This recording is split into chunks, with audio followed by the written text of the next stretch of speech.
Pilih sekolah yang ramah untuk anak berkebutuhan khusus.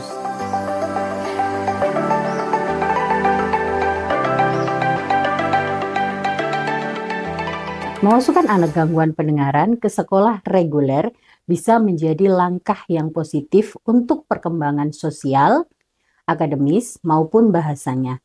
Ada beberapa tips yang bisa dilakukan sebelum kita memasukkan anak ke sekolah reguler. Yang pertama adalah sebelum memasukkan ke sekolah anak, kita harus melihat dulu kondisi anak kita, baik dari sisi akademisnya, baik dari sisi bahasanya maupun dari sisi sosialisasinya. Nah, yang kedua, pilih sekolah yang ramah untuk anak berkebutuhan khusus. Artinya, di mana sekolah itu mempunyai kurikulum yang fleksibel sesuai dengan kemampuan dan kondisi anak kita. Yang ketiga, pada saat kita memasukkan anak ke sekolah reguler, pastikan kita berkomunikasi dengan pihak sekolah. Artinya, kita mengkomunikasikan bagaimana perkembangan dan juga kemampuan dari anak kita, baik secara bahasanya, baik secara segi sosialisasinya, berikan pemahaman kepada sekolah bagaimana kondisi anak kita yang sebenarnya. Nah, setelah masuk ke sekolah, setelah anak sudah masuk ke sekolah, maka ada beberapa hal juga yang bisa kita lakukan. Yang pertama, sering-seringlah berkomunikasi dengan guru. Sering-seringlah berkomunikasi dan menanyakan bagaimana tentang perkembangan pembelajarannya hari ini di sekolah.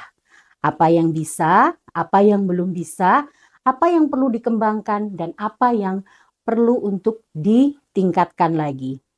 Yang kedua, jika memang diperlukan, maka orang tua bisa menyediakan shadow teacher atau guru bantu untuk membantu anak dalam pembelajaran di sekolah.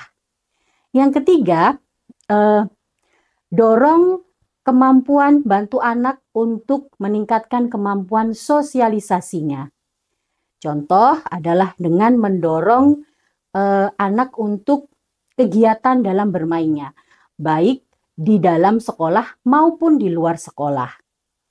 Sehingga anak akan mampu untuk bersosialisasi dengan baik dengan temannya.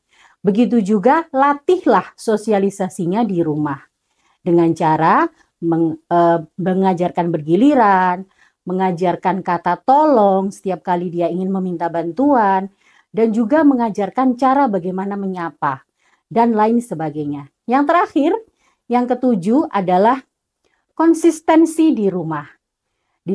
Ajarkan juga konsistensi di rumah yang selaras dengan waktu di sekolah. Contoh misalnya waktu tidur, waktu belajar, waktu bermain, karena pada saat di sekolah tentu tidak akan sama lingkungannya dengan di rumah yang sesuai dengan kemauannya. Ada saatnya dia harus duduk untuk mendengarkan pelajaran, ada waktunya untuk istirahat, dan ada waktunya juga untuk menulis. Nah, itulah tips yang bisa dipakai untuk memasukkan anak dengan gangguan pendengaran ke sekolah reguler. Selamat mencoba.